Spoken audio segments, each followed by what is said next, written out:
कृष्ण हरे कृष्णा कृष्ण कृष्ण हरे हरे हरे कृष्णा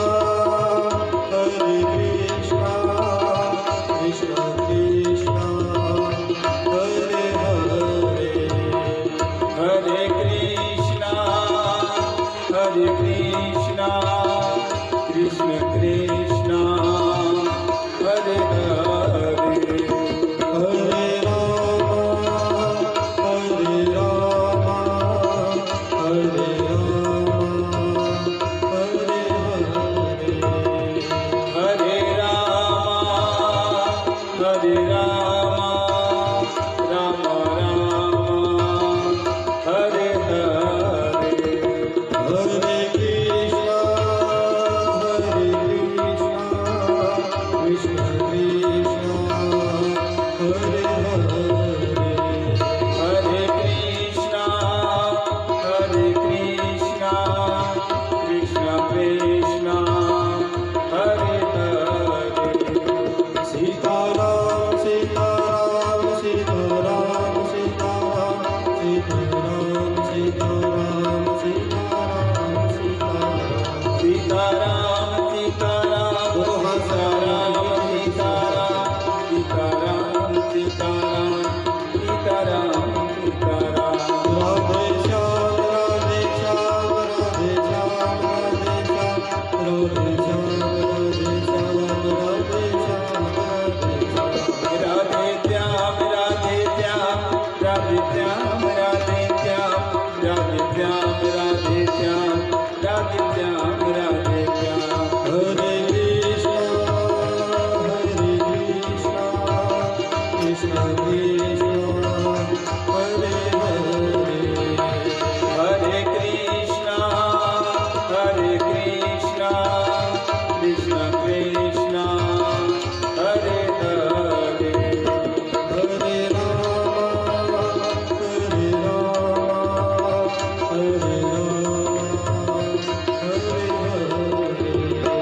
हरे राम हरे हरे राम राम हरे हरे हरे हरे हरे हरे हरे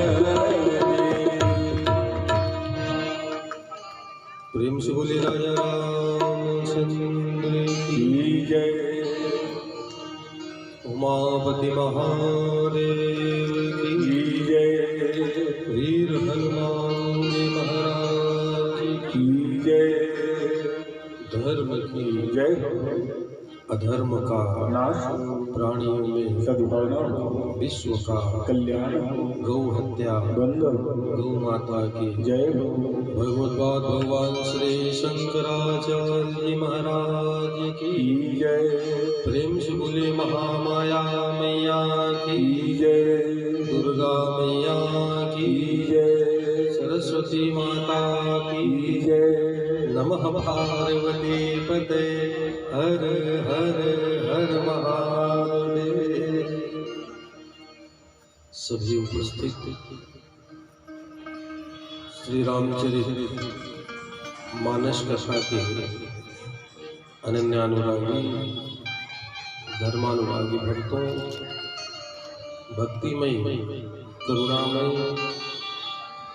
दयामय ममतामय माताओं, जिस प्रकार कैलाश के सुंदर शांत वातावरण में माँ पार्वती के प्रति भोले बाबा जी ने रामचरितमानस जी की जो कथा कही, वो कथा आगे चल करके भरद्वाज जी और याज्ञवल्क्य महाराज के बीच, काकभुसुंडी जी और गरुड़ जी के बीच, तुलसीदास जी और समस्त भक्तों के बीच, और उसी परंपरा अनुसार हम लोग भी मानस जो सरोवर है, ऐसे मान सरोवर की कथा में डुबकी लगाने के लिए बैठे हैं। तो कल की कथा पर आप सुन रहे थे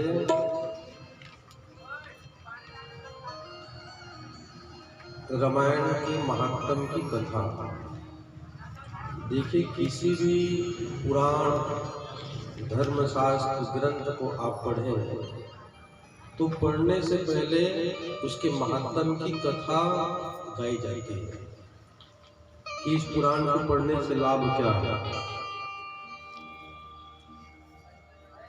रामायण तो सब पढ़ते हैं, लेकिन रामायण पढ़ने से लाभ क्या है, क्या मिलता है? खल से खल जो प्राणी है, पापी से पापी भी जो गए हैं, अपत से अपत लोग, वो रामायण की कथा और भगवान के नाम से तर जाते हैं। तो गोस्वामी श्री तुलसीदास जी ने 7 कांड में रामायण की सुंदर रचना की। और जैसे ही आप रामायण खोलेंगे, सबसे पहले मिलेगा बाल कांड। कल बता रहा था, कांड अर्थात घटित घटना का नाम, और दूसरी भाषा में कांड को भाग भी कहा जाता है। मतलब पहला भाग, दूसरा भाग, शब्दानामन एक अर्थ। और जैसे ही खोलेंगे तो सबसे पहले गोस्वामी जी ने मंगलाचरण किया। मंगलाचरण क्यों किए भाई? किसी भी शुभ कर्म को आरंभ करने से पहले अपने इष्ट देवी और देवता का वंदन कर लेना ही मंगलाचरण है। तो सबसे प्रथम पूजनीय तो हमारे गणेश जी हैं, लेकिन गोस्वामी जी ने मां सरस्वती की वंदना पहले करी। वर्णानामर्थ संघानां रसानां छंदसामपि मंगलानां च कर्तारो वन्दे वाणी विनायको। पहले मां सरस्वती की वंदना गोस्वामी जी का भाव है। गणेश जी प्रथम पूजनीय है, हम कब जाने? जब मां सरस्वती ने हमको बतलाया तब। इस कारण वंदना प्रकरण में पहले गणेश जी को याद किया, और गणेश जी से पहले मां सरस्वती को। मां सरस्वती ज्ञान की देवी कही गई है। आगे भवानी शंकरो वंदे श्रद्धा विश्वास स्वरूपिणो। मां पार्वती और भोले बाबा की वंदना और किस भाव को लेकर के किए?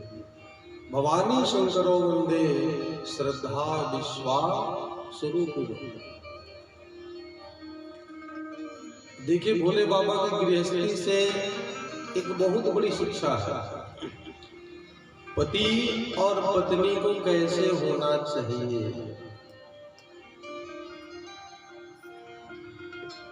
एक दूसरे के ऊपर श्रद्धा और विश्वास। बगल का तीसरा व्यक्ति आप लोगों की गृहस्थी भंग न करे, इस बात का ध्यान हो। तो आज का समय ऐसा है कि घर को जोड़ने वाले कम, तोड़ने वाले ज्यादा मिलते हैं। तो किसी के बहकावे में कभी नहीं आना।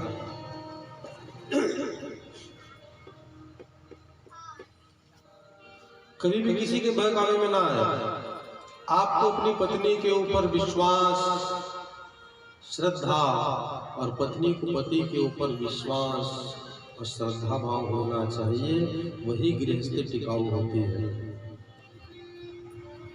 भोले बाबा अपनी गृहस्थी को गृहस्थी बनाकर रखे हैं, घर को घर नहीं मंदिर बना करके रखे हैं।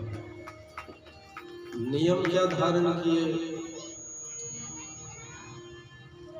जब आपकी गृहस्थी बस जाए तो सबसे पहला नियम भोजन और भजन दोनों साथ में होना। घर का एक सदस्य भी छूटना नहीं चाहिए। जब सब आए तो सबसे पहले थाली निकालिए, ठाकुर जी को भोग लगाइए, राघव सरकार को भोग लगाइए और वो प्रसाद लेकर के सब परिवार एक साथ मिल करके आप खाइए।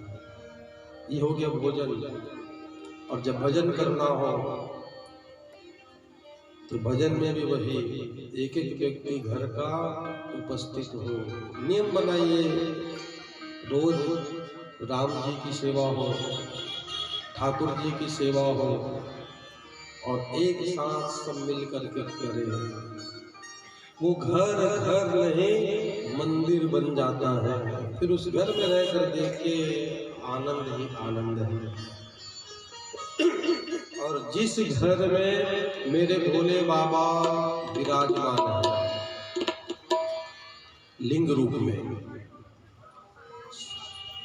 देखिए शिव जी की पूजा का फल मैं बतला दूं आप लोगों को। शिवलिंगे की सर्वे काम देवानाम पूजनम भवे।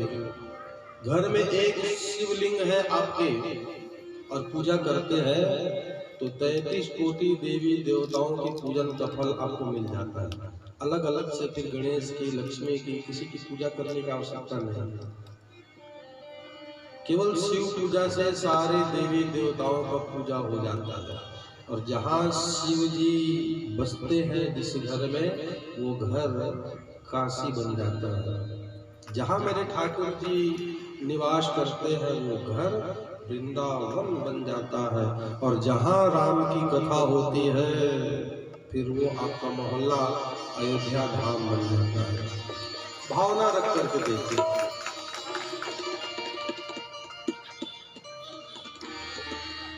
तो राम जी की कथा से शिक्षा लेना कि घर को मंदिर की तरह बनाइए, सुंदर घर को सजा के रखिए। एक बाबा आया था ढोंगी, जिसका नाम निर्मल बाबा। बोलने में कोई शर्म नहीं, ऐसा पापी था, लोगों को कहने लगा कि शिवलिंग को उठा कर फेंक दो, और लोग उठाकर फेंक के भी आ गए। सुनो सबका, लेकिन करो अपने मन का। धन्यवाद है प्रदीप मिश्रा जी का कि लोग शिवलिंग बुला के अपने घर में रख रहे हैं। तो टीवी वाले बाबाओं के चक्कर में नहीं आना। वो अपनी टीआरपी बढ़ाने के लिए कुछ का कुछ बोलते रहते हैं। कल को कहेगा अपने माँ बाप को उठा के फेंक दो, तो लोग उठा के फेंक देंगे। एक और बाबा है, उसका नाम नहीं लूंगा, वो ऐसा माया जाल फैला रखा है कि उसका गीता रामायण सब निकल गया, समझ गया। और शिक्षा देता है। एक माता जी है जो उसकी भक्त है, सिंदूर नहीं लगाना, चूड़ी नहीं पहनना, सोना नहीं पहनना, घर में दिया नहीं जलाना। हिंदू हो करके हिंदू धर्म से उसको विमुख कर दिए। अब परिणाम क्या हुआ? सत्य घटना है। 1 वर्ष तक घर में दिया नहीं जलाई, न तुलसी का चौरा है, न भगवान की पूजा है। तो धीरे धीरे भगवान वहां से निकल गए, क्योंकि जहाँ शिव जी है वो काशी है, अब वो घर शमशान की तरह है। आज उस माता जी को ऐसी प्रेत बाधा सता रही है कि उनके पतिदेव भी उनको हाथ नहीं लगा सकते। ये सत्य घटना है। मुझसे आके बार बार पूछती है, पंडित जी कोई उपाय है? मैं कहता हूँ अपने गुरु पास जाओ।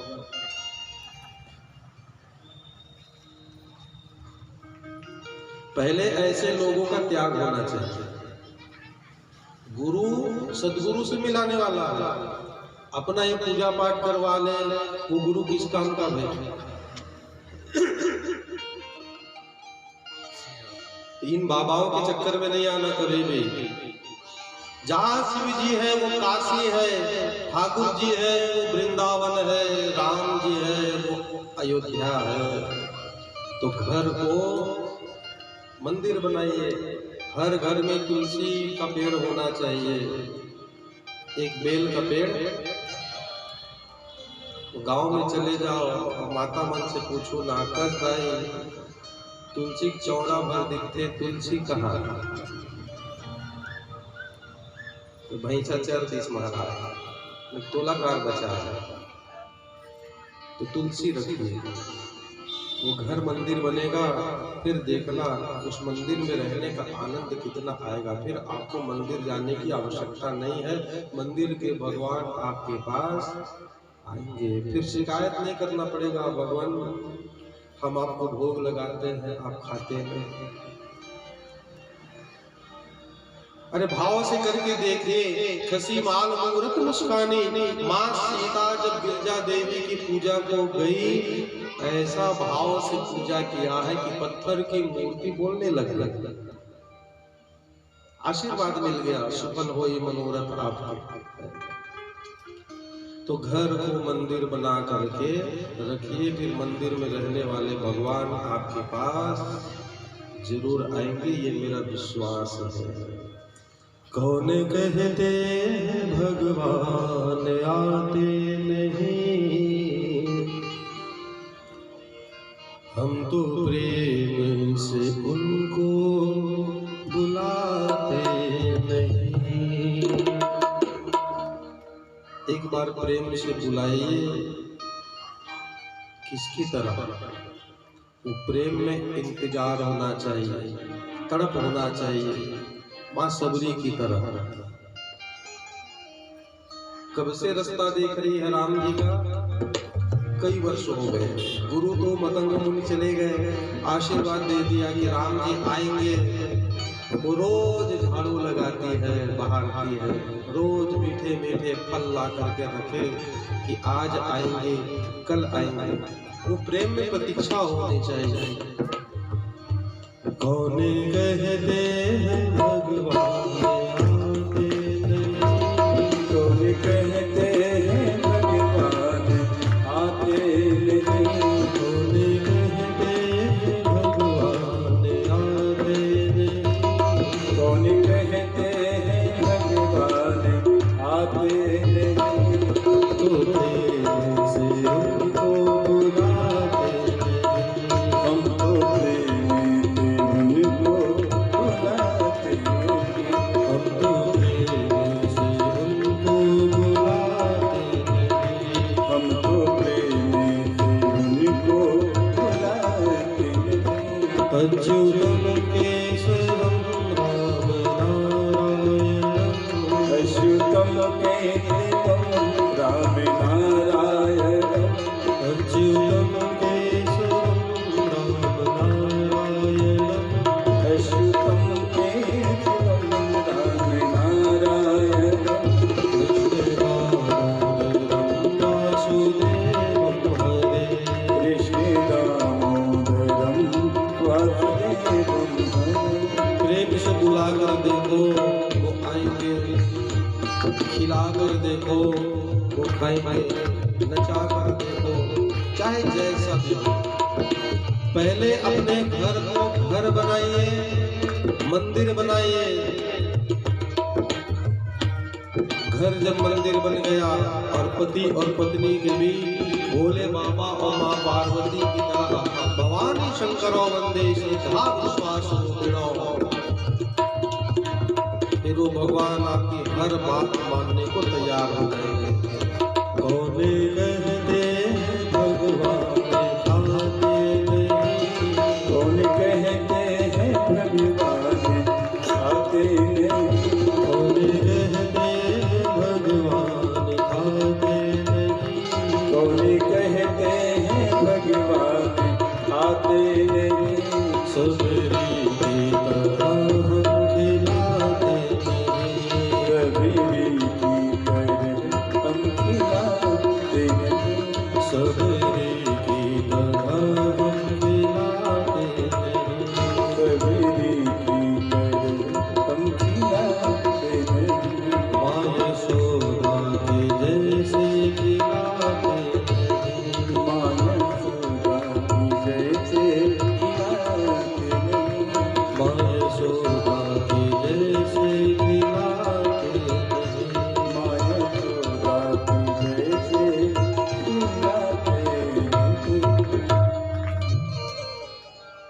गोस्वामी जी ने मंगलाचरण में भवानी शंकरो वंदे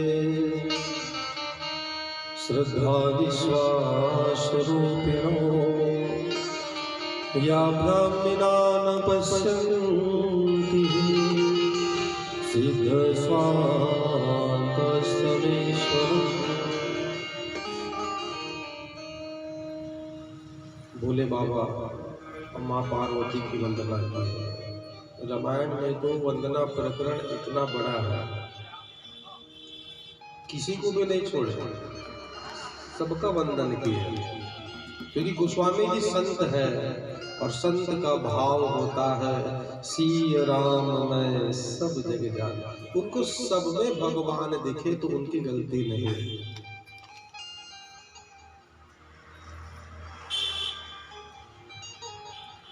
ब्राह्मण की वंदना की, गुरु की वंदना की।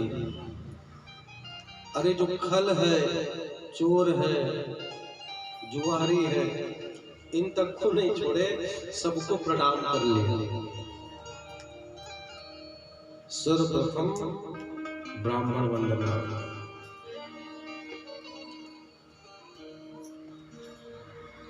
गुरु की वंदना। क्यों किए भाई? क्योंकि जो ब्राह्मण होते हैं, गुरु होते हैं, संत होते हैं, वो चलते फिरते तीर्थ के समान होते हैं। भगवान मिले या ना मिले, गुरु का दर्शन हो गया, सच्चे संत का दर्शन हो गया, ब्राह्मण का दर्शन हो गया, तो जान लेना उनके दर्शन में भी देरी नहीं है। तो वंदना प्रकरण में गोस्वामी जी ने सर्वप्रथम देखिए, जो सुमिरत सिद्धि होए गणनायक करिबर बदन, करहु अनुग्रह सोए बुद्धि राशि शुभ गुण सदन। गणेश जी महाराज का ध्यान कीजिए। इसके बाद गुरु का ध्यान, बंदौ गुरु पद पदुम परागा, सुरुचि सुभाष सरस अनुरागा। आगे क्रम पर ब्राह्मण की वंदना है। बंदौ प्रथम महेशूर चरणा, मोह जनित संशय सब हरना। श्री राम जय राम, जय जय राम, श्री राम जय राम, जय जय राम। जिसको मानस की चौपाई नहीं आती, वो श्री राम जय राम बोल करके आनंद ले सकते हैं। बंदौ प्रथम महेश्वर चरणा, मोह जनित संशय सब हरना। राम जय राम, जय जय राम, श्री राम जय राम, जय जय राम। ब्राह्मण वंदना। नवधा भक्ति में वंदन भी एक भक्ति है।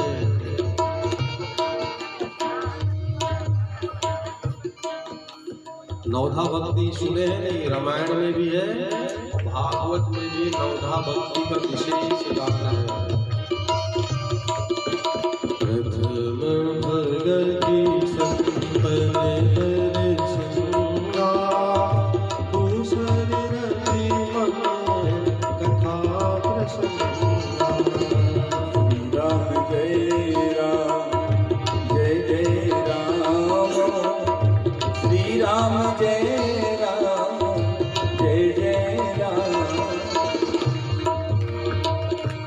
पहली भक्ति है प्रथम भगति संतन कर संगा, संतों का संग करोगे, ब्राह्मण का संग करोगे,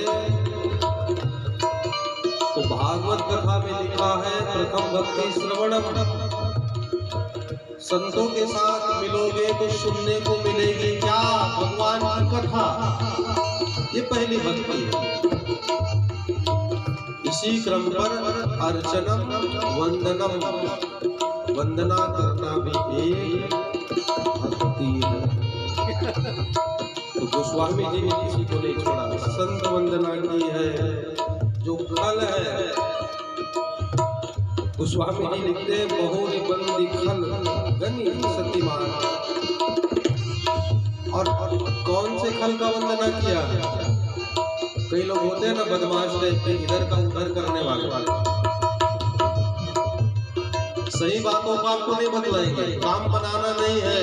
जो बिगाड़ देते हैं आकर के, इधर का उधर करते हैं, उनकी भी वंदना गोस्वामी जी ने की है। आपको भी प्रणाम है, क्योंकि भाव भी ऐसा है। श्री राम में सब जग जानी, श्री राम जय राम जय जय राम। श्री राम में सब जग जानी, श्री राम जय राम जय जय राम। करहु प्रणाम जुल श्री राम जय राम जय जय राम। अंत में लगा लो श्री राम में सब जग जाने, सबको प्रणाम।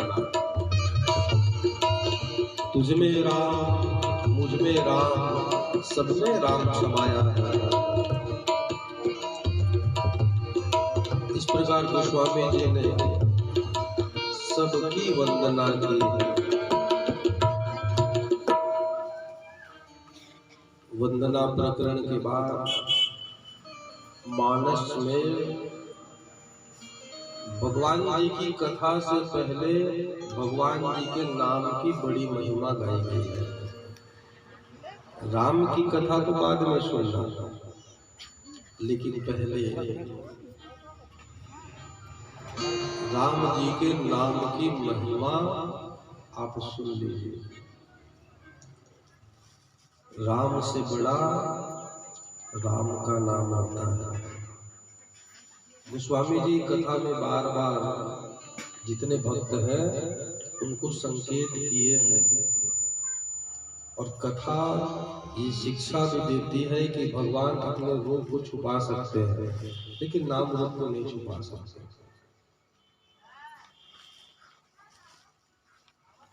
क्योंकि भगवान के जाने के बाद भगवान का जो नाम है वही भक्तों के लिए आधार है। तो भगवान जी के नाम की बड़ी महिमा है। कलियुग केवल नाम आधारा, सुमिर सुमिर नर उतरहि पारा। कलियुग में केवल नाम आधार है, और इसी आधार से आप इस पार से उस पार उतर सकते हैं। तो बीच की दूरी कितनी है? देखिए, संसार को समुद्र कहा गया है। तालाब को, कुएं को तैर करके आप पार कर सकते हो, लेकिन जो संसार सागर है उसको तैर करके आप पार नहीं कर सकते हैं। आप लोगों से एक निवेदन है, वो हनुमान जी को थोड़ा बाएं में रखिए, या फिर जो भी माताएं को चढ़ाने आती है वो थोड़ा अगल बगल से। हनुमान जी को थोड़ा रास्ता छोड़ दीजिए आप लोग। माता जी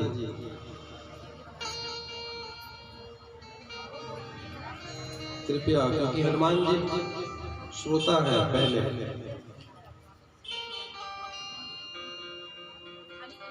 बस ये किनारे इस तरफ मेरे तरफ मुड़ करके रखिए, ऐसे पीछे पीछे पीछे किनारे तुलसी के पास में। बस इधर मुड़ कर दीजिए अच्छे से। और पीछे कर दीजिए। सीताराम। इधर मुंह कर दीजिए, इधर ऐसे ऐसे हाथ नहीं ऐसे, फोटो को बस मोड़िए ना, बस।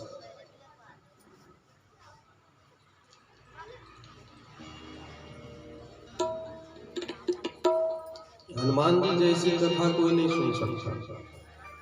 तो देखिए, कथा सुनते हैं तो कथा का कुछ नियम है, और कथा में कभी भी विघ्न ना आने पाए। इधर ध्यान दीजिए। निद्रा भंगे कथा छेदे दंपति प्रीति भेदनम। कोई व्यक्ति यदि आराम से सोया है, जबरन जाके उसको उठा दो।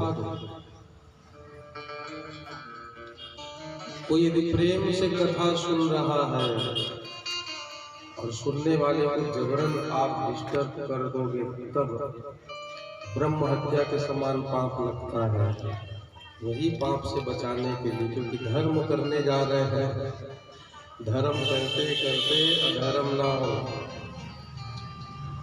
आप और हम लोग भले डिस्टर्ब हो जाए, हनुमान जी को बिल्कुल भी डिस्टर्ब नहीं करना है कि नहीं?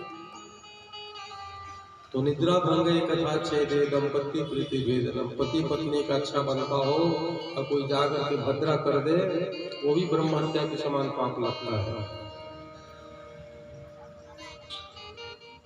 तो कलयुग केवल नाम आधारा, सुमेरी सुमेरी नर उतरहि पारा। भगवान जी के नाम की इतनी बड़ी महिमा है कि संसार जो सागर है वो गोपद के समान बन जाता है। गोपद अर्थात गांव में जो गौ माता पालन करते हैं, बरसात के दिन में गाय के चलने से जो पैर का निशान होता है, उसको पार करने में कितना समय लगता है?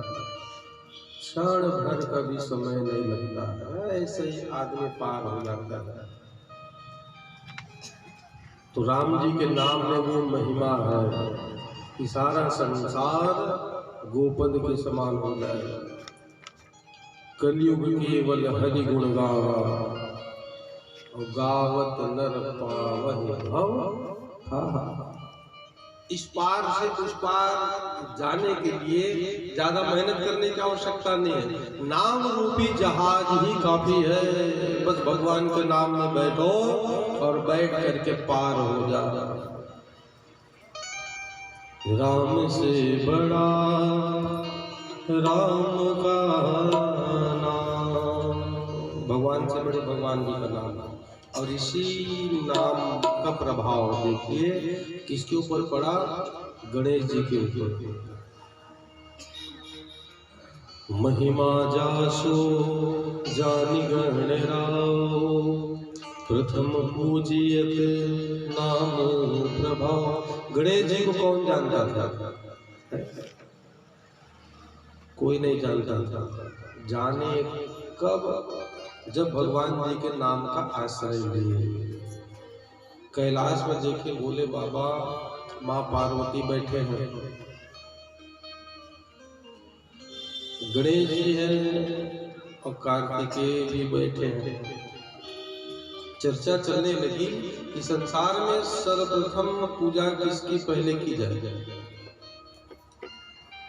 तो बाबा ने कहा, जो सबसे पहले संपूर्ण संसार की 3 परिक्रमा लगा करके आए, वो सबसे पहले पूजा जाएगा।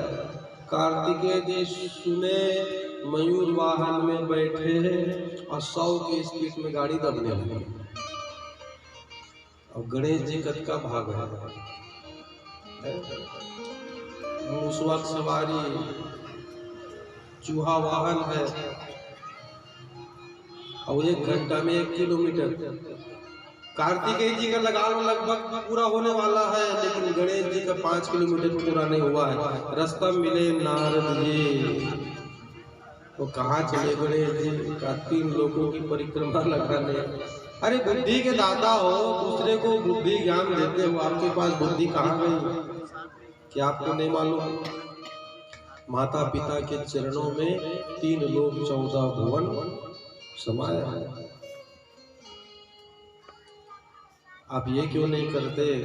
जाइए और जा करके अपने माता पिता के चरण और सामने लिख दीजिए भगवान का नाम, क्योंकि भगवान के नाम में भी करोड़ों करोड़ों ब्रह्मांड समाया है। अपने माता पिता की चरण वंदना करना, भगवान के नाम की 3 परिक्रमा करना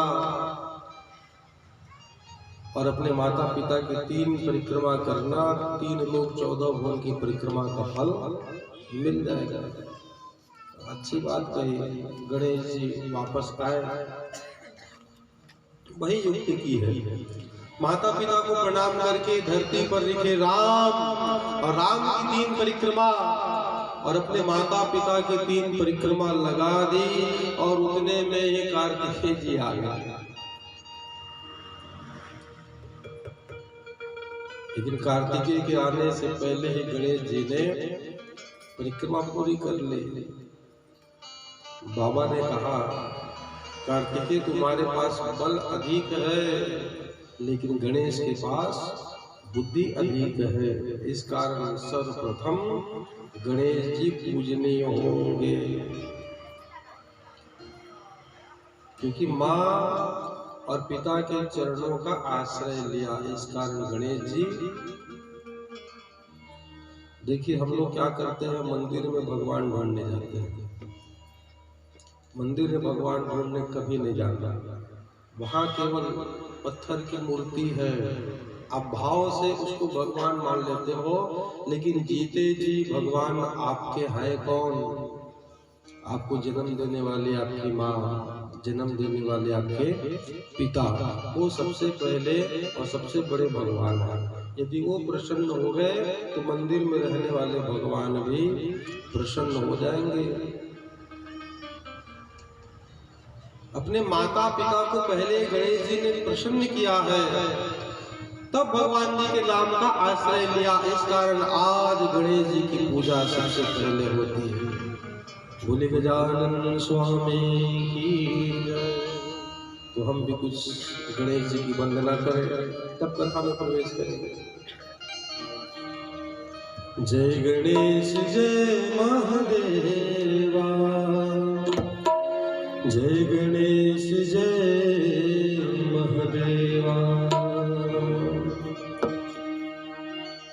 एक पद ही गाएंगे, मेरे से अच्छा नहीं भैया गाता है, तो एक पद गणेश जी का थोड़ा याद करते हुए तब कथा में आगे।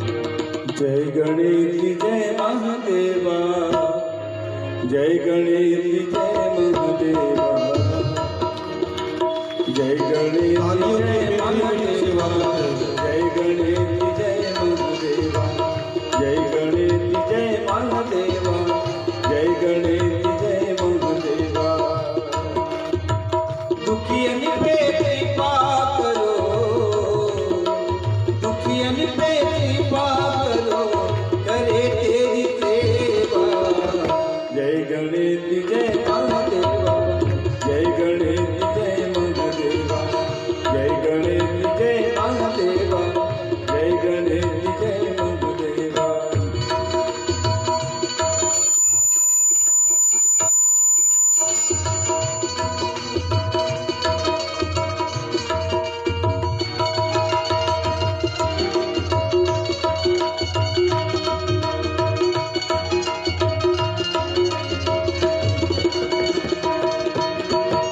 माता जाके पार्वती,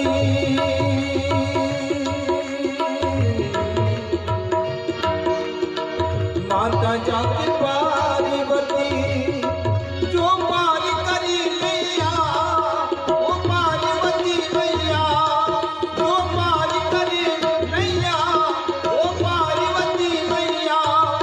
जो भाग्य बनाता है महादेव कहलाता है, जो भाग्य बनाता है महादेव कहलाता है।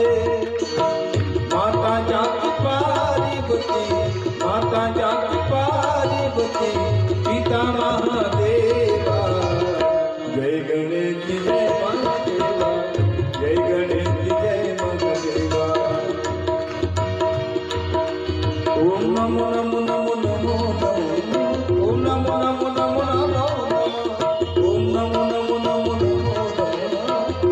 नमो नमो नमः।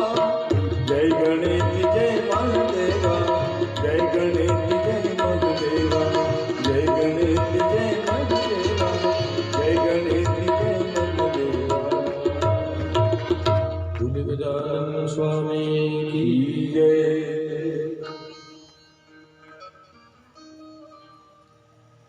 गणेश जी के बाद नाम का प्रभाव देखिए।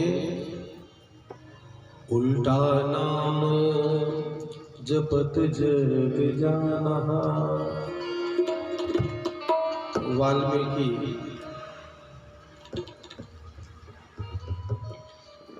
जो पहले डाकू थे, चोर थे, लेकिन सत्संग का प्रभाव ऐसा पड़ा कि भगवान जी के नाम का आश्रय ले लिया, तो राम कहने नहीं आता है, उल्टा पढ़ने लगा। राम को उल्टा करके पढ़िए तो मरा शब्द बनता है। राम म रा, तो मरा मरा कहता है। उल्टा नाम जपत जग जाना। मरा मरा मरा मरा कहते कहते मुंह से निकल गया राम, तो वाल्मीकि भय ब्रह्म समाना, ब्रह्म ज्ञान प्रकट हो गया है। डाकू से सीधा प्रमोशन हो गया, संत बन गए। और नाम का प्रभाव देखिए। भोले बाबा विष को पी गए, और कैसे पिए हैं? समुद्र मंथन में जो हलाहल विष निकला वो इतना भयंकर था कि उसके तेज से 3 लोक 14 भुवन जल रहे हैं। भगवान जी ने कहा विष का पान कौन कर सकता है? जिसके अंदर पूर्ण ज्ञान और पूर्ण विवेक भरा हो वही व्यक्ति जहर विष को पी सकता है। विष है क्या? कर्कशा वाणी ही विष है। अरे आपको कोई गाली देगा तो आप क्या करोगे? उठा के 2 डंडा उसका सिर ही फोड़ डालोगे। लेकिन यदि कोई आपको गाली दे, दोनों कान बंद करके राम राम कहते निकल जाना। जब मान सम्मान आपको अच्छा लगता है तो गाली भी सुनना सीखो। जो सुनता है उसी का बनता है। देवताओं में किसी ने हाथ खड़ा नहीं किया, दैत्यों ने भी हाथ खड़ा नहीं किया। भगवान ने कहा ये विष का प्याला लेकर जाओ और भोले बाबा को दे देना, कह देगा प्रसाद है। तो प्रसाद देने का नियम होता है, हाथ दोनों सामने रख करके शीश झुका दे, जो मिल जाए वो प्रसाद है। कभी भी प्रसाद लेना हो तो ऐसे ही लेना, ये नहीं घर वाले के लिए, घर वाले के लिए, बच्चों के लिए। देखो कथा सुनने जब आप यहाँ आते हो तो अपने घर से जो भी सामान लाते हो आप, तो उसकी गिनती वस्तु में आती है। जैसे घर से लाए केला, सेब, मिश्री, इलायची दाना, वो वस्तु है। और जैसे भगवान को भोग लग गया, बन गया प्रसाद। फिर वो अलग अलग वस्तु नहीं बनता, जो मिल जाए। बाबा जी शीश झुका के हाथ सामने कर दिए, राजा बलि और इंद्र ने वो विष का प्याला रख दिया, और देखकर बाबा जी आश्चर्यचकित है। हलाहल विष है, यदि इसको मैं पिया तो हो सकता है कि मेरा शरीर न जल जाए, तब क्या करना? तो गोस्वामी जी कहते हैं नाम प्रभाव जान शिवनी को, कालकूट फल पर्वत के विशेष टीले पर चढ़ करके कहा, जब राम ने प्रसाद भेजा है तो राम के नाम से ही इसको मैं पचा दूंगा। लेकिन गला से नीचे नहीं उतारा। मालूम है गला से नीचे गया तो शरीर को जला देगा। तो पहले शब्द पढ़े रा, वो विष को पिए और फिर पढ़ दिया माँ। रा और माँ के बीच में वो हलाहल विष धरा रहेगा। भोले बाबा का कंठ नीला पड़ा, नाम पड़ गया नीलकंठ महादेव। देखो शिव जी की पूजा करने जाते हो तो पानी ही क्यों चढ़ाते हो? अलग अलग देवताओं की पूजा का अलग अलग फल है। नमस्कार प्रियो भानु, सूर्य नारायण की पूजा करना है तो बस हाथ जोड़ के प्रणाम कर लो, वो खुश हो जाएंगे। फूल पान चढ़ाने नहीं जाना, नहीं तो जल जाओगे। नमस्कार प्रियो भानु, अलंकारा प्रिय विष्णु। भगवान विष्णु की पूजा करने जाओ तो उनको अलंकार आभूषण प्रिय है। इस कारण भागवत कथा में सोना चढ़ाने का नियम है। सोना हर कोई नहीं चढ़ा सकता, तो तुलसी पत्ता चढ़ा देना। तुलसी है रूपाम से। और शिव जी की पूजा करनी हो तो जलधार शिव प्रिय। शिव जी को जल का धार क्यों? क्योंकि गले में हलाहल विष है और विष की गर्मी इतनी है कि टेम्परेचर गर्म रहता है 24 घंटा। इस कारण तो कालम महाकाल कालम कृपालम है। और कितने टाइम क्रोध में लाल हो जाए पता नहीं चलेगा। तो शिव जी को शांत करने के लिए जल की धार उनके मस्तक पर छोड़ो तो उनको परम शांति मिलती है। जल के चढ़ाए जम लोक से बचाए ले, चावल चढ़ाए चक्रवर्ती कर देते हैं। इस कारण तो एक लोटा जल। आगे आप लोग बोलो, बाकी सारी समस्या दूर भी हो जाती है।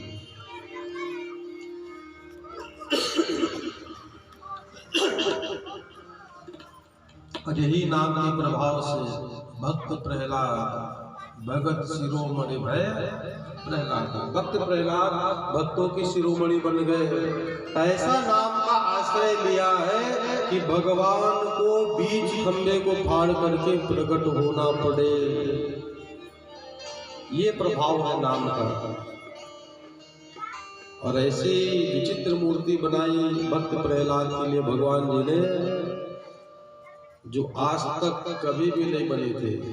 नायम नृगो नाभि नरो विचित्रम। न मानव है, न दानव है, न पशु है, न पक्षी है।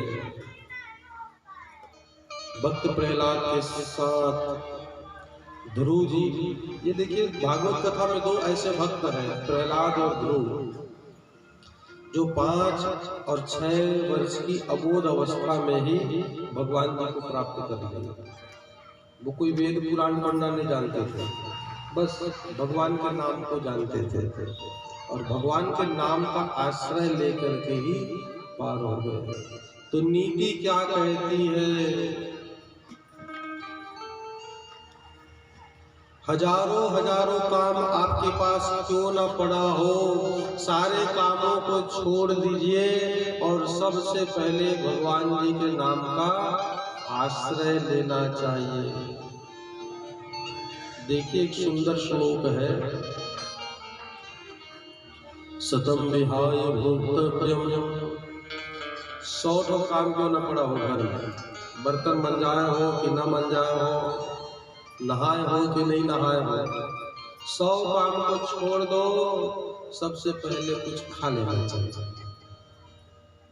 है कि नहीं? अरे घर को घर बनाना है तो जब सूर्य उदय हो उससे पहले माताओं को उठ जाना चाहिए। ये नहीं कि अगहन महीना आए तभी 4 बजे उठो, बाकी 11 महीना छुट्टी। अगहन महीना में 4 बजे उठ करके चौक चंदन गोबर सब हो जाता है और बाकी समय कोई 10 बजे नहा रहा है, कोई 11 बजे नहा रहा है।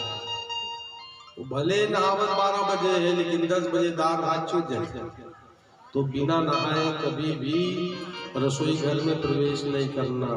जो माताएं बिना नहाए धोए रसोई घर में प्रवेश करती है उनके घर में लक्ष्मी कभी नहीं आती, दरिद्री ही आती है।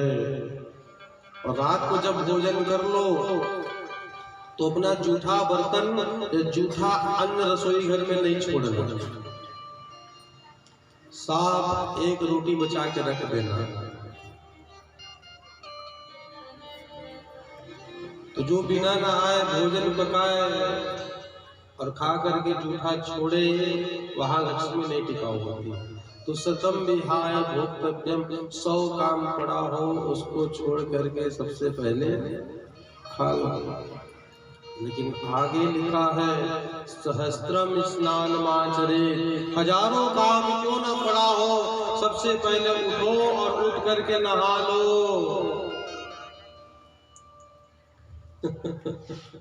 ये सब लेट ज्योतिर वाले हैं, इसका नगल मगल देख रहे हैं।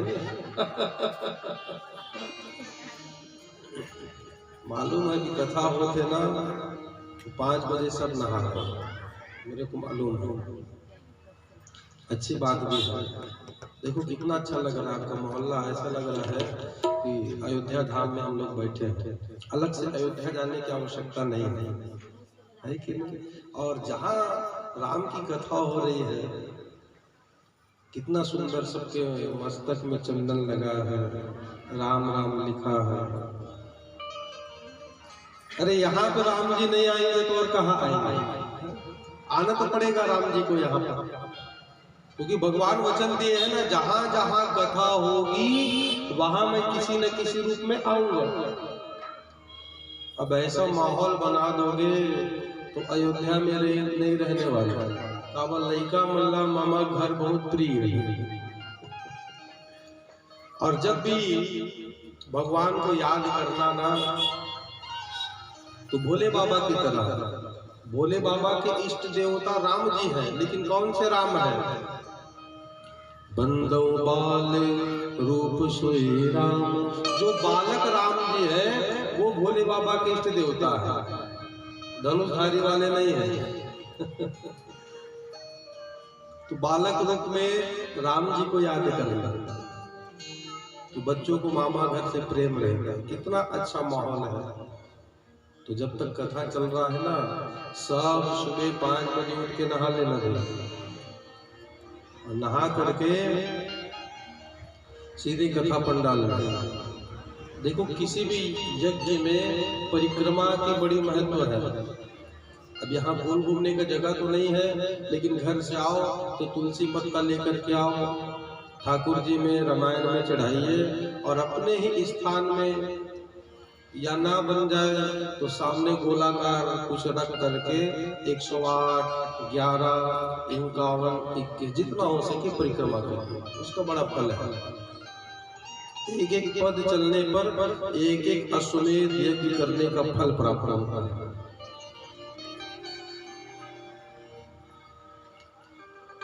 तो सहस्त्रम स्नान माचरे, हजारों कामों को छोड़ करके नहा लो। आगे लिखा है लक्ष्म विहाय दातव्यम, लाखों काम यदि पड़ा है और कोई भिक्षुक आपके घर में मांगने को आए तो उसको दान दे देना। देखिए यहाँ पर भिक्षुक और भिखारी में अंतर है। भिखारी वो है जो भीख मांग मांग करके जिसकी झोली कभी ना भरे और दर दर भटकता रहे। बस स्टैंड में कुछ सामान लेने गया था एक बार में, वहां पर दुकानदार के पास चिल्लर नहीं था।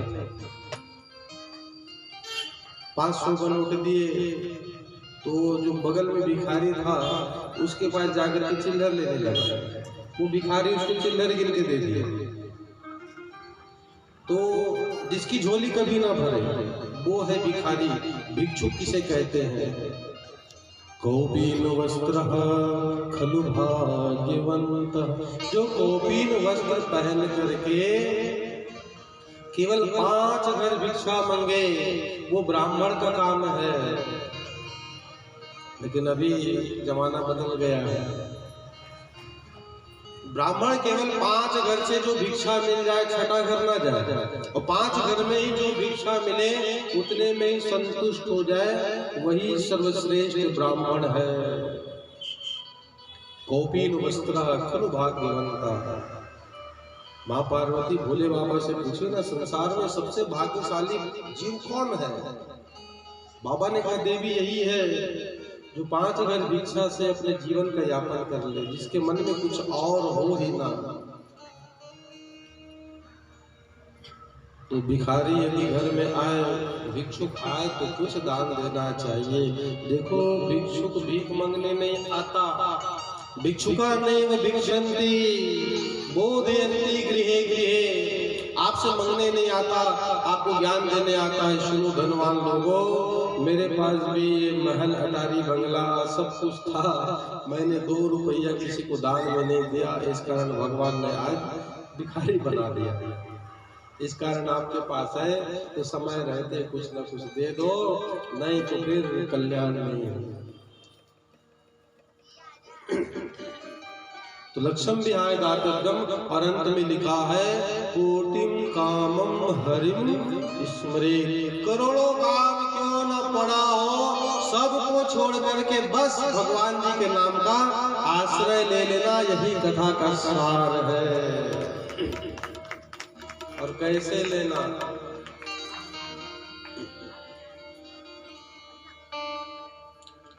देखो भागवत कथा में जो गोपियों का भाव है, उस भाव को लेकर के भगवान जी के नाम का आश्रय लेना चाहिए।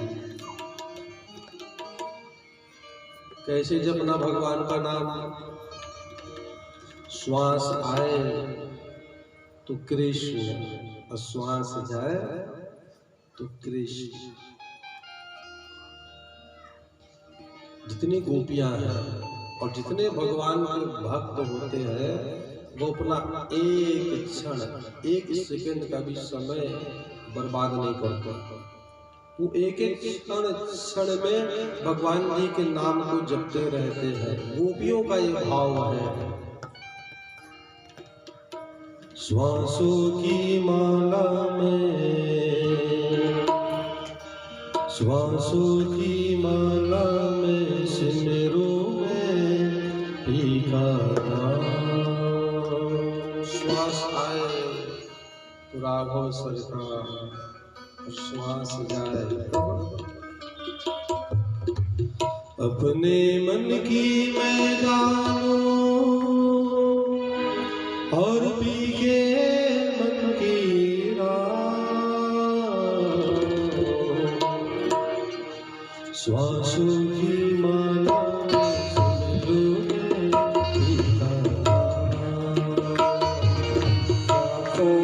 माला पे सिमरूं मैं भिक्षा नाम।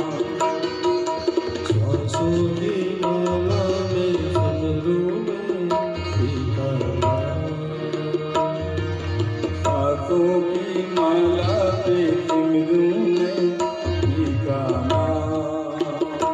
तालियों की मीठी सेवा करते हैं।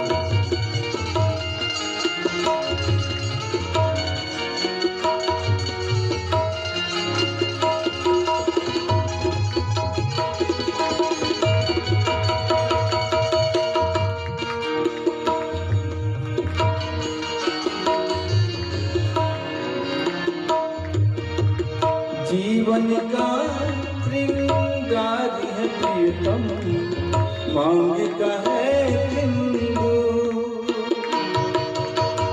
जीवन का श्रृंगार है प्रियतम, मांग का है सिंधु। प्रियतम की नजरों से गिर कर जीना है इसका। श्वासों की माला में सिमरूं मैं भिक्षा नाम। श्वासों की माला पे सिमरूं मैं भिक्षा नाम। अपने मन की मैं जानूं, और भी भले मन की मैं जानूं और पीछे मन की राह। श्वासों की माला में सिमरूं पीका नाम। सांसों की माला पे सिमरूं पीका नाम। हरि बोल।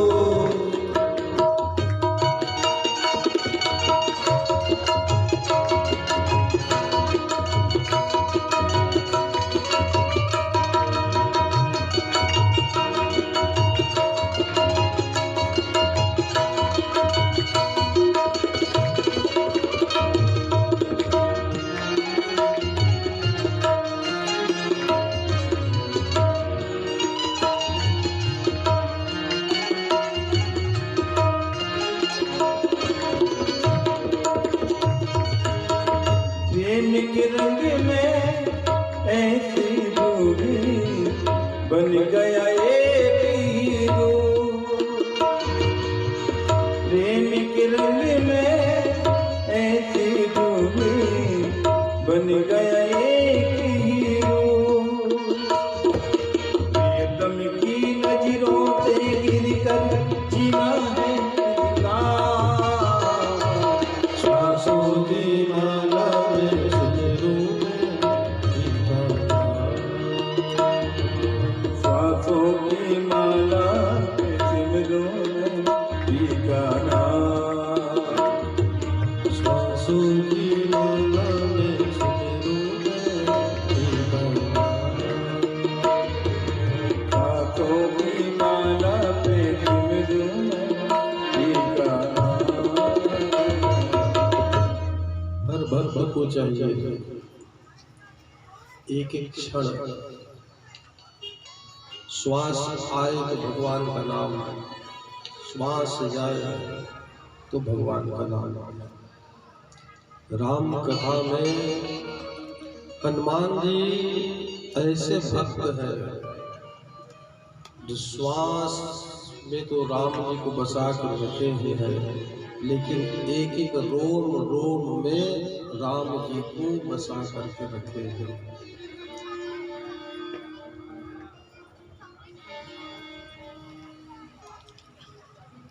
सुमिरि पवन सुत पावन नाम, आपन बस करि राखे राम।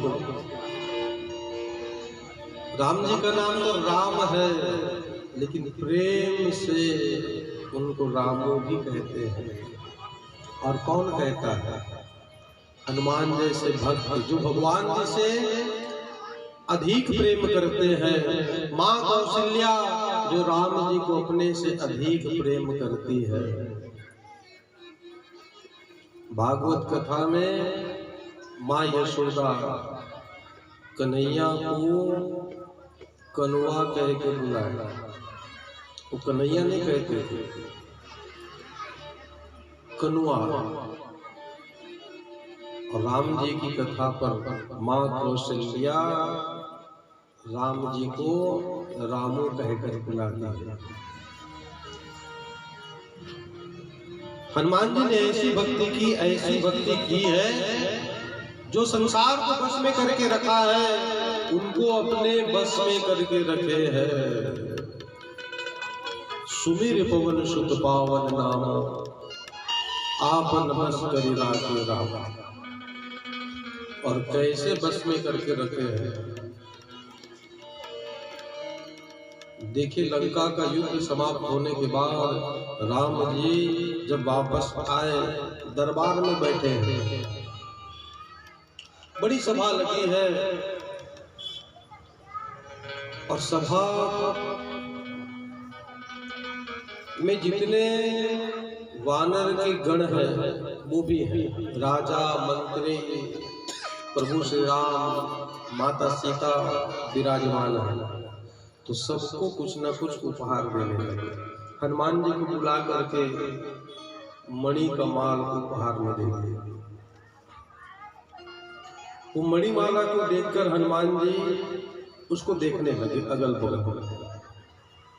वानरी स्वभाव है, जब इधर उधर से देखने लगे, ठोकने लगे, पीटने लगे। जितने सभासद थे सब के सब हंसने लगे और एक ही बात बोल दिए, बंदर क्या जाने अदरक का स्वाद।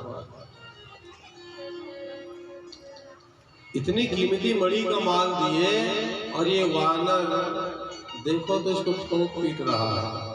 इतने में शांति न मिले तो हनुमान जी दांत से काट काट करके उसको तोड़ने लगे। ये वानरों का स्वभाव है।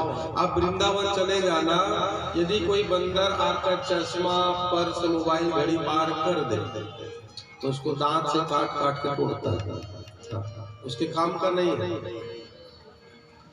तो जितने सभासद है सब हंसने लगे हैं हनुमान जी के ऊपर। विभीषण जी भी थोड़ा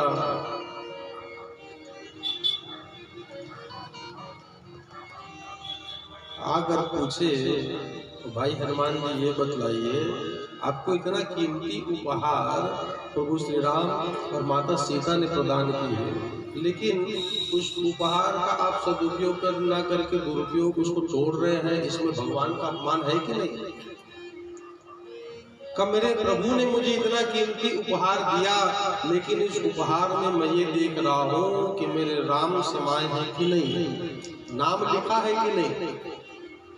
यदि उस मणि के माले पर राम नहीं, वो माल किसी काम का नहीं, सबको तोड़कर फेंक दिए। क्योंकि हनुमान जी के रोम रोम में राम राम बसे हैं। अरे जिसके शरीर में, संपूर्ण शरीर में राम बसा हो, उसको मणि का माल, उसमें भी बिना राम के।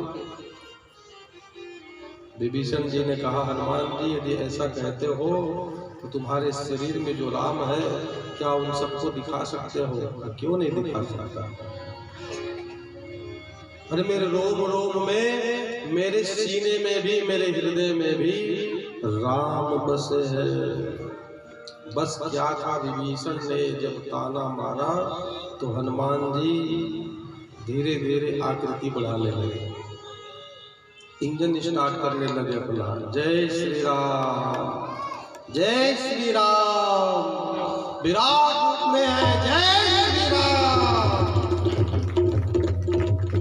और सभा देख रही है, दोनों हाथ से सीने को पकड़ कर चीर दिए। लोगों ने क्या देखा, जो मूर्ति आसन में बैठी है वही मूर्ति हनुमान जी के सीने पर विराजमान है।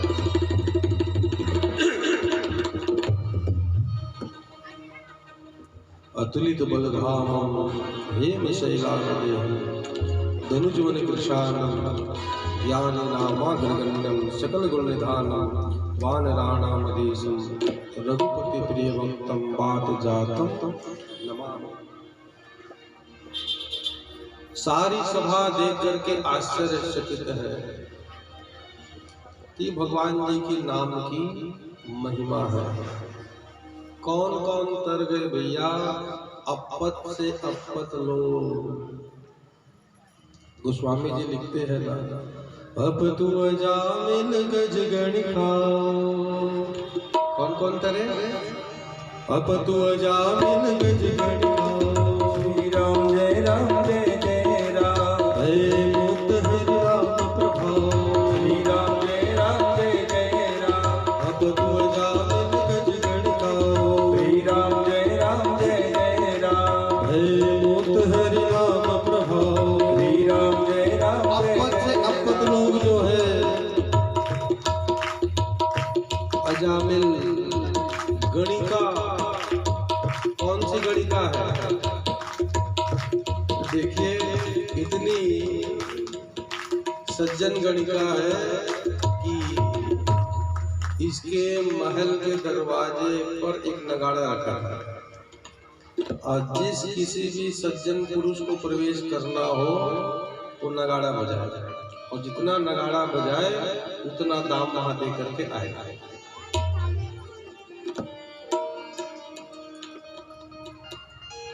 तो होली का समय था, उसी समय नगर के राजकुमार अपने राज्य में घूमने को निकले तो सामने देखा नगाड़ा, और नगाड़ा देखे क्या, एक होली का गीत गा दिए, खूब नगाड़ा बजाया।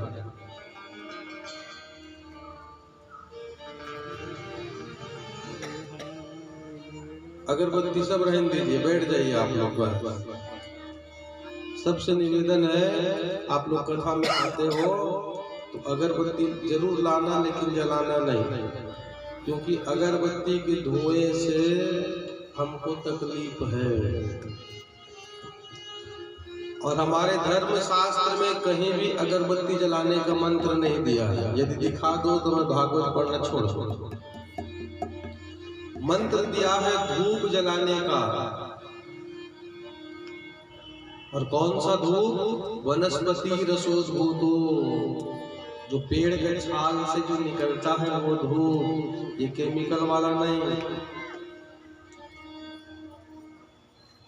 वैज्ञानिकों ने रिसर्च में पाया कि एक सिगरेट का धुआं जितना हानिकारक है, उतना ही अगरबत्ती का धुआं भी हानिकारक है।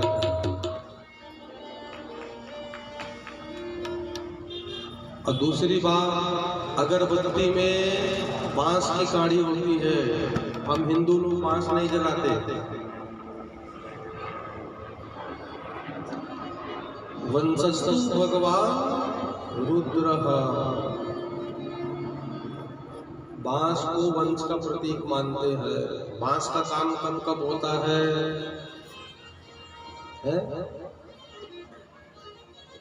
विवाह में मंडप लगाने के लिए, घर में छप्पर लगाने के लिए, और मर गए तब अर्थी उठाने के लिए, लेकिन वहां भी नहीं जलाते। तो आए तो अगरबत्ती का प्रयोग ना करें, ये हमारे धर्म शास्त्र में कहीं भी नहीं है। धूप बत्ती लेके आया करो, और आखिरी में जब आरती हो तो सब जला लेना। किसी को भावनाओं को ठेस भी नहीं पहुंचेगा और किसी को बुरा भी नहीं लगेगा, क्योंकि पूरा केमिकल है ना।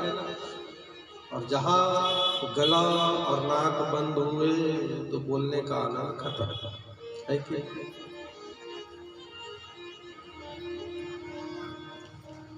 बोले राजा रामचंद्र की जय हो। तो भगवान जी के नाम के प्रभाव से अपतु अजामिल गज गणिकाओ भय हो हरि नाम प्रभाव। तो देखिए, ये गणिका के द्वारे पर रखा था नगाड़ा। राजकुमार आए और खूब बजाए, होली आई रे होली आई रे। और हजारों बार नगाड़ा बजा है, अंदर गणिका थी, खूब सज के तैयार, लगता है मालदार पार्टी आई है, आज तो माला माल हो जाऊंगे। सुबह से शाम हो गई, शाम से सुबह, लेकिन कोई सज्जन पुरुष आया नहीं। इंतजार करते करते वो गणिका सोचने लगी, इतना ही प्रतीक्षा यदि मैं भगवान के लिए करती, उनके नाम के लिए करती, तो आज मेरी परम गति हो जाती। गणिका जान गई कि आशा नाम परम दुखम, निराशा च परम सुखम। संसार में आशा किसी की नहीं करना, आशा करना तो केवल राम जी की करना। आशा एक राम से, दूसरी आशा छोड़ दे। तो तोता पाल कर रखी है, तोता को पढ़ाने लगी।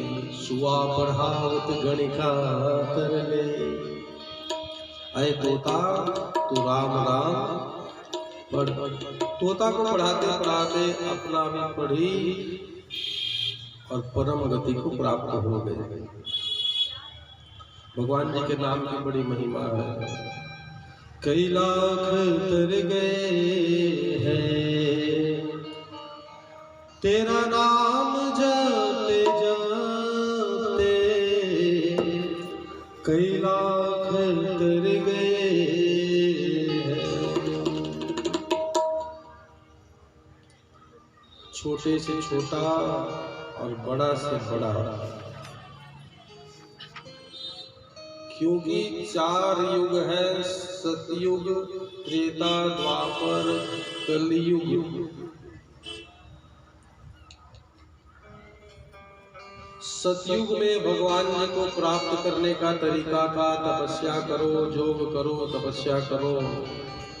और कितनी तपस्या की जाए? हस्ते मात्र ही रहे हो शरीरा। तपस्या करते करते मांस गल जाए, हड्डी भर मचती थी। तब कहीं जाके भगवान का दर्शन मिल जाए तो परम सौभाग्य। और त्रेता युग में भगवान जी को प्राप्त करने का तरीका था, त्रेता विविध यज्ञ नर, यज्ञ करके भगवान जी को लोग प्राप्त करते थे। राम जी किसके प्रसाद है? यज्ञ से ही तो राम जी आए ना। द्वापर करी रघुपति पद पूजा, द्वापर युग में भगवान जी को प्राप्त करने का उपाय था बस भगवान जी के चरणों की पूजा। लेकिन कलयुग का बड़ा महत्व है, इस कारण तो राजा परीक्षित ने इसको शरण दे दी। एक ही गुण देखा, कलयुग केवल हरि गुण गावत नर पावहि भवता। राम जय राम जय जय राम, श्री राम जय राम जय जय राम। कलयुग केवल नाम धारा, सुमिर सुमिर नर पावहि पार। श्री राम जय राम जय जय राम, श्री राम जय राम जय जय राम। भगवान जी के नाम की बड़ी महत्व है। एक भी समय खाली न जाना पड़े, बस काम भी करते रहो, नाम भी जपते रहो और कथा भी। सीताराम हरे हरे राधे श्याम हरे हरे, सीताराम हरे हरे राधे श्याम हरे हरे, सीताराम हरे हरे राधे श्याम हरे हरे, सीताराम हरे हरे राधे श्याम हरे हरे, सीताराम हरे हरे राधे श्याम हरे हरे, सीताराम हरे हरे राधे श्याम हरे हरे, सीताराम हरे हरे राधे श्याम हरे हरे, सीताराम हरे हरे राधे श्याम हरे हरे, सीताराम हरे हरे राधे श्याम हरे हरे, सीताराम हरे हरे राधे श्याम हरे हरे। बोले भक्तवत्सल भगवान की जय। तो भगवान जी के नाम की महिमा। तो ऐसे मानस की जो कथा सुनने जा रहे हैं, मानस की कथा का निर्माण कब हुआ?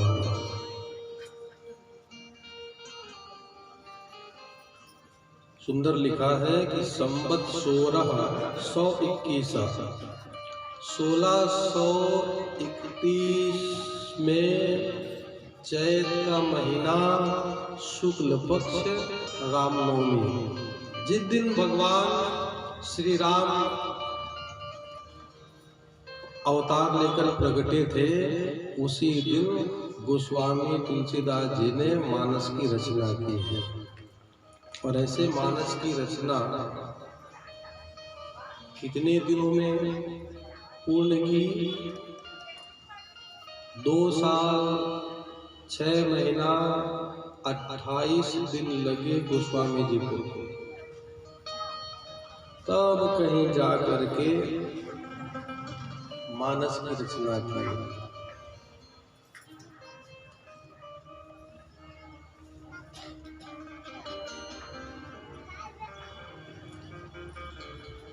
देखिए, गोस्वामी जी मानस में जो राम कथा लिखे, पहले इसको संस्कृत में लिख रहे थे, लेकिन जब संस्कृत में लिखने लगे ना, तो दिन में लिखते थे और रात को वो सारे श्लोक पंक्ति कागज के पत्तों से गाया।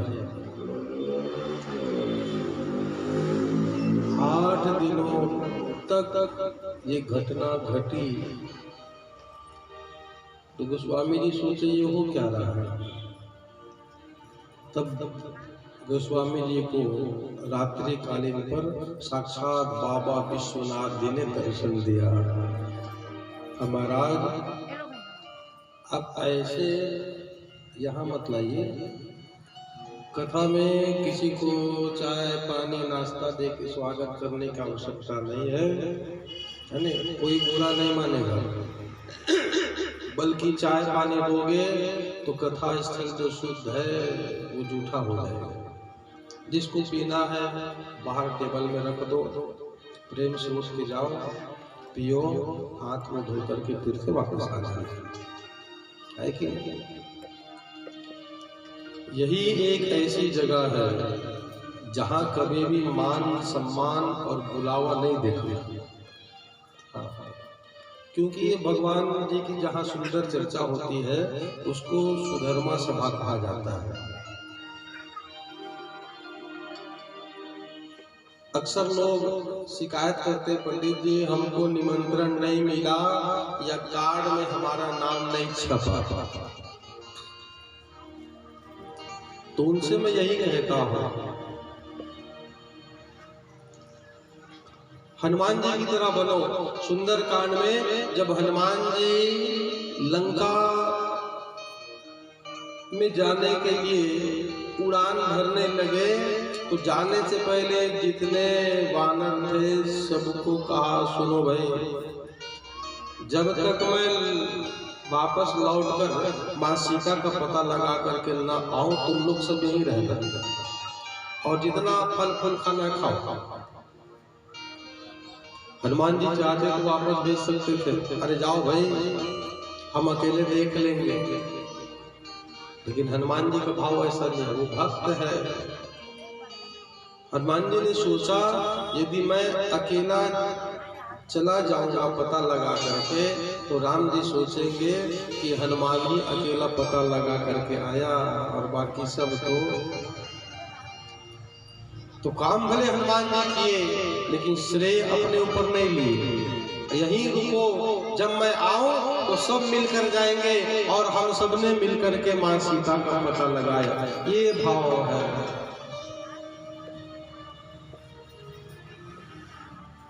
कार्ड में नाम न छपे तो ये सोचना कि आप हनुमान जी की तरह बन गए। जो भगवान के भक्त होते हैं वो काम करते हैं, श्रेय देना नहीं चाहते, वो कभी भी नहीं चाहते कि हमारा नाम सामने आए। और यहाँ कभी भी बुलावा नहीं खोजना, बिन बुलाए आ जाओ। गुरु के घर, माता पिता के घर, भगवान के घर कभी भी जाना हो तो बिना बुलाव करे आप पहुंच जाना। तो तुलसीदास जी ने सुंदर मानस का निर्माण किया। 2 साल 6 महीना और 26 दिन लगा है, तब कहीं जा करके ये मानस का निर्माण। तो तुलसीदास जी का जन्म कहाँ पे हुआ? थोड़ा जिसने राम कथा लिखी उनके बारे में भी जानना जरूरी है, तब तो आनंद आएगा।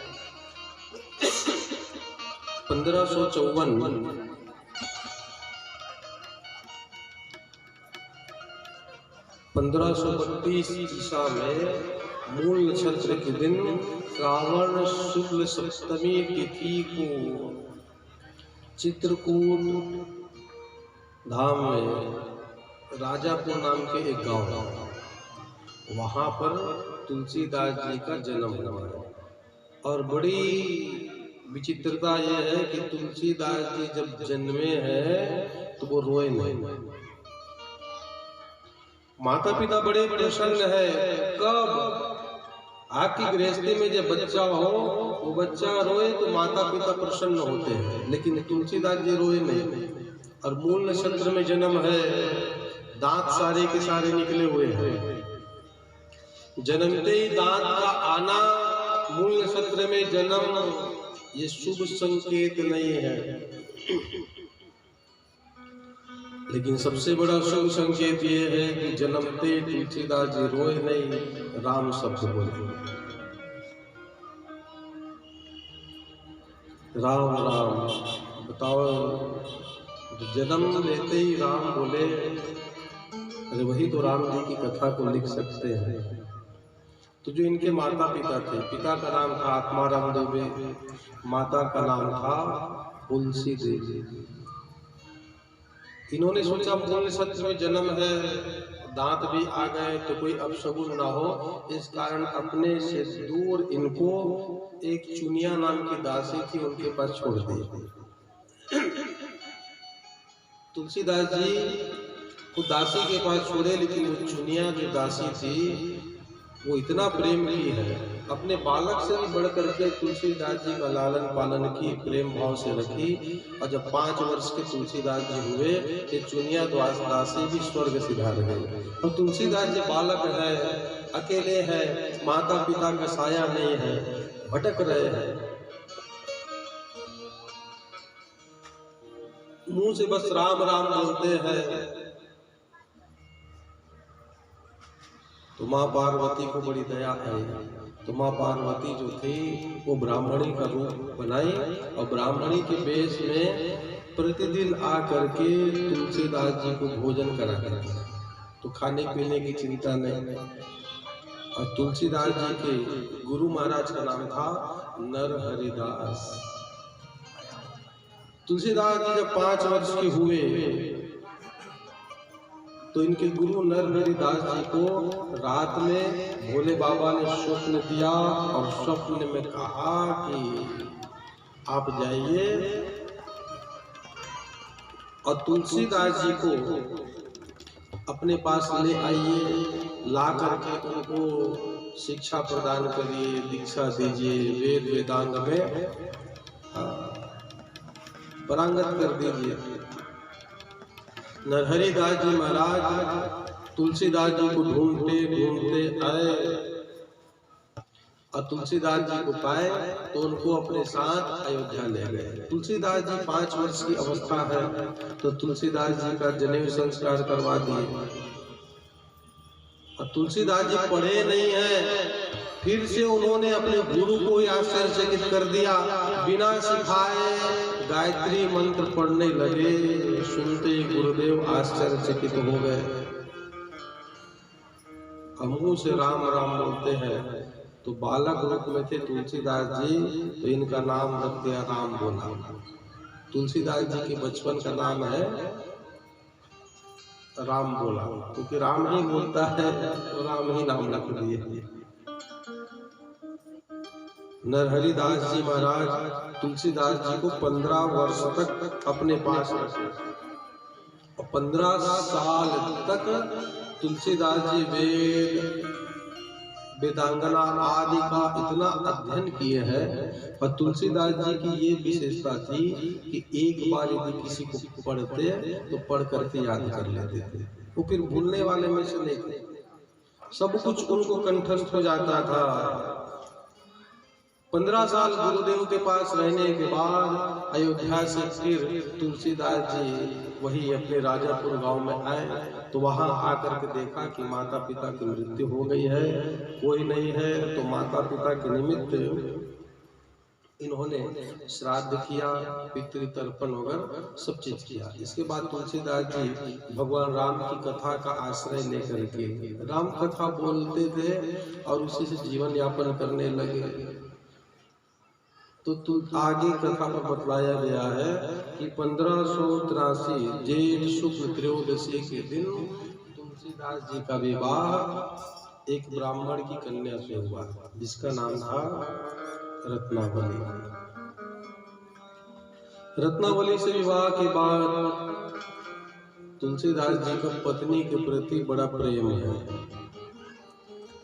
देखो, अक्सर गृहस्थी में देखा गया है, जब आपकी शादी हो ना तो छत्तीसगढ़ी में कहावत है, नवा बैलक नवा सिंह चल रे बैला। 1-2 साल तक तो पति पत्नी बहुत प्रेम रहता है और 2-4 साल के बाद 2-4 बच्चे हो जाए तो धीरे धीरे वो प्रेम में कमी आती है। लेकिन तुलसीदास जी को अपनी पत्नी से इतना प्रेम है कि दिन भर उनका साथ ना छोड़े, एक बार पत्नी अपने मायके को गई, ये भी पीछे पीछे चले गए। और कैसे गए हैं? खूब आंधी तूफान है, जाने का रास्ता नहीं, लेकिन फिर भी कूद फांद करके जैसे तैसे पहुंच गए। रत्नावली पीछे से तुलसीदास जी को आया देख करके, महाराज इतना आंधी तूफान चल रहा है, वर्षा हो रही है, फिर भी आप मेरे पीछे। अब मुझे तो लगता है मेरे पीछे नहीं, इस हाड़ मांस का जो देह है आप उसी से प्रेम करते हैं और उसी के पीछे पीछे आप भागते हुए आए हैं। अरे इतना ही प्रेम यदि राम से कर लिए होते तो आज आपको राम प्राप्त हो जाते। इस हाड़ और मांस के देह पर अपना मन लगा करके रखे हो, शर्म आनी चाहिए आपको। पत्नी ने जब फटकार लगाई तो पत्नी की जो बात है तुलसीदास जी महाराज के हृदय में चुभने लगी। मन में लगा लो, वैराग्य सा भाव जगने लगा है। उसी समय तुलसीदास जी सोचे अब संसार में नहीं रहेगा, संन्यास ले लिया। देखिए संन्यास का भाव जीवन में 2 बार ही आता है। जब किसी की अंतिम यात्रा में आप जाओ तो वहां आदमी सोच लेता है कि हमारी भी यही गति होने वाली है, तो मन में थोड़ा सा भाव आ जाता है कि सारा संसार बेकार है। और कथा सुनने बैठो उतने समय थोड़ा भाव आता है कि वाकई संसार बेकार है। जैसे यहाँ से उठ के पंडाल के बाहर निकले वो भाव वहीं छूट जाता है। अंतिम यात्रा में जैसे शमशान घाट से आप तालाब में नहा लोगे वो भाव वहीं धुल जाता है। गरुड़ पुराण में तो लिखा है कि एक बार यदि आपने भाव से संन्यास शब्द भी कह दिया तो सन्यासी की श्रेणी पर आप आ जाएंगे और उनके नियमों का पालन कर लिया तो भगवान मिलने में कोई देरी नहीं है। ऐसा भाव जगा तुलसीदास जी के मन में, वो पत्नी की बात चुभने लगी है हृदय में। इस कारण तो कहता हूँ भागवत कथा हो, राम कथा हो, वहाँ खूब जाओ। क्या मालूम कौन सी ऐसी बात आपको जाकर के हृदय से लग जाए और आपका जीवन ही बदल जाएगा। एक राजा के राज्य में एक ब्राह्मण देवता की कथा हुई। कथा सुनने के लिए वो राजा आए और बैठ करके ऐसी कथा सुनी कि राजा को वाकई लगने लगा है कि संसार बिल्कुल एक दरिया है, इसमें आके नहीं फंसना। ऐसा ऐसा प्रवचन दिए महाराज जी कि उनकी बात हृदय में जाकर लगी। राजा ने सोचा संसार में ना रहूं, तुरंत अपना राजपाट सब कुछ छोड़ करके वो सन्यासी बन गए। 15 साल बीत गया। 15 साल के बाद उसी पंडित जी की कथा फिर हो रही है। राजा देख के पहचान गया वही पंडित जी हैं जिसके कारण आज मैं सन्यासी बना हूँ। फिर से बैठकर कथा सुना, एकांत में मिले। महाराज जी आप मुझे पहचानते हो? नहीं साधु महाराज। अरे मैं वही राजा हूँ, 15 साल पहले आपकी कथा सुन करके, एक ही बार कथा सुन करके मैं संन्यास ले लिया, पर मेरी समझ में ये नहीं आया महाराज 15 साल में आप कम से कम 15 बार कथा किए होंगे। एक ही बार में मेरा कल्याण हो गया, लेकिन आपका क्यों नहीं? का कल्याण तो हो जाता राजा, लेकिन पर उपदेश कुशल बहु तेरे, हम उपदेश ही दे सकते हैं। इस कारण सुना करो, जो सुनता है उसका ही बनता है। तुलसीदास जी के अंदर ऐसा वैराग्य भाव आया तुरंत घर को, गृहस्थी को त्याग दिए, संन्यास लेकर सीधे प्रयागराज पहुंच गए, गंगा किनारे। और मन में बस भगवान की मूर्ति बसा ली है और अपनी समाधि तपस्या में लीन होने लगे तुलसीदास जी। और बाबा जी की दशा तो ऐसी है कि जिधर देखे उधर बस उनको राम ही राम दिखने लगे हैं। तो प्रयागराज जी पर एक बार बाबा जी को साक्षात कागभूषुंडी जी महाराज का दर्शन हुआ। ये परम सौभाग्य है। यदि भक्त का दर्शन हो गया तो भगवान के दर्शन में देरी नहीं है। बाबा जी को पहले कागभूषुंडी जी का दर्शन, प्रयागराज से घूमते घूमते तुलसीदास जी काशी में आए। काशी में बाबा विश्वनाथ का दर्शन किए। यहाँ पर एक घटना घटी। एक प्रेत है जो तुलसीदास जी से आकर के मिला। अब दोनों में चर्चा हुई तो बाबा ने पूछा कि प्रेत ये बताओ, मेरे मन में हनुमान जी के दर्शन की इच्छा है। तो हनुमान जी कहाँ मिलेंगे? तो प्रेत ने पता बतला दिया, बाबा जी आप वहाँ जाइए, अमुक स्थान पर आपको हनुमान जी का दर्शन होगा। मन में राम की मूर्ति बसाकर तुलसीदास जी प्रेत के बताए हुए स्थान पर पहुंचे तो साक्षात हनुमान जी का दर्शन तुलसीदास जी को प्राप्त हो गया। देखिए, पहले कागभूषुंडी जी का, अब हनुमान जी का दर्शन मिले। तुलसीदास जी ऐसे संत थे जो हनुमान जी से बात किया करते थे। हनुमान जी ऐसे देवता है जो कलयुग में प्रत्यक्ष रूप से है। बाकी तो स्वर्ग में है, कोई वैकुंठ में है, कोई ब्रह्मलोक में है, लेकिन हनुमान जी अभी भी इस धरती पर है। क्योंकि भागवत कथा में जब भगवान कृष्ण जाने लगे तो उधो रोते धोते गिड़गिड़ाते आया, तो प्रभु आप चले जाओगे तो हम जैसे भक्तों का क्या होगा? उधो में जा रहा हूँ लेकिन अपना संपूर्ण तेज श्रीमद् भागवत महापुराण में छोड़ा जा रहा हूँ। राम कथा में जब राम जी साकेत लोग जाने लगे तो हनुमान जी से कहा, ओ हनुमान तुम अभी यहीं पर रुको। और कब तक रुकना? जब तक इस कलयुग में भगवान राम की कथा होते रहेगी। यदि तुम चले जाओगे तो राम भक्त किसके सहारे रहेंगे? तो कृष्ण भक्तों को भागवत महापुराण का सहारा है, और जितने राम जी के भक्त हैं इनको राम कथा का और हनुमान जी का सहारा है।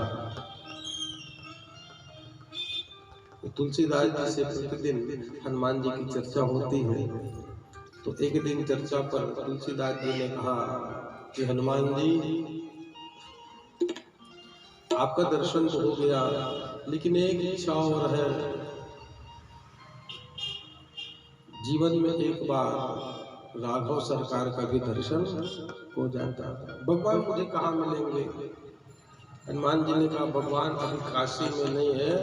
यदि भगवान का दर्शन करना है तो आप जाइए चित्रकूट में। चित्रकूट में भगवान जी का वास है, वहां जाइए। तो तुलसीदास जी हनुमान जी की आज्ञा से काशी से फिर से चित्रकूट में आ गए और एक घाट के किनारे मस्त अपना आसन जमा लिए और वहां पर भगवान राम की साधना में लीन है। नीलांबुजस्य मलकोमलांगम सीतासमारो मस्त भगवान जी के आंख मूंद कर उनकी मूर्ति का हृदय में दर्शन कर रहे हैं। उसी समय भगवान राम और लक्ष्मण तुलसीदास जी को दर्शन देने घोड़े में बैठकर हाथ में तीर धनुष लेकर वहां आए, लेकिन बाबा देखे लेकिन पहचान न पाए। हनुमान जी आकर के बतलाए कि बाबा अभी गयो वही तो भगवान थे। तुलसीदास जी रोने लगे, मेरे सामने से भगवान चले गए और मैं उनको पहचान नहीं पाया, मुझसे बड़ा पापी और कौन होगा। हनुमान जी आगे ढांढस बंधाने लगे, बाबा आप रो मत, देखना आज नहीं तो कल भगवान का दर्शन आपको होगा। हर भक्त को चाहिए मन में प्रतीक्षा हो, प्रेम हो। स्वामी रामकृष्ण परमहंस के एक शिष्य थे। उन्होंने गुरु जी से प्रश्न पूछा कि गुरुदेव जरा ये बताइए भक्ति में प्रेम किस प्रकार होना चाहिए। क्या बेटा किसी से प्रेम करो तो दशरथ की तरह करो, जीते जी राम और राम नहीं तो जीने से भी कोई। का मैं समझा नहीं, प्रेम करना है तो उस प्रेम में छटपटाहट होनी चाहिए। जैसे मछली को पानी से निकाल दो वो एक घड़ी भी जीवित नहीं रह पाएगी, छटपटाने लगेगी। उसी तरह प्रेम में छटपटाहट होना चाहिए। वो रामकृष्ण परमहंस जी का शिष्य समझे नहीं, उसको तालाब में ले गए, उसको बाल पकड़ कर पानी में डुबा दिया। वो छटपटाने लगा, बाहर निकाले तो गुरुदेव लगता है यार मुझे मार ही डालते। का बेटा जो ऐसे ज्ञान से नहीं समझता उसको प्रैक्टिकल करके समझाना पड़ता है। जैसे बिना सांस लिए पानी के अंदर तुम छटपटाने लगे, उसी तरह प्रेम में छटपटाहट होनी चाहिए, तब कहीं जा करके भगवान मिलेंगे।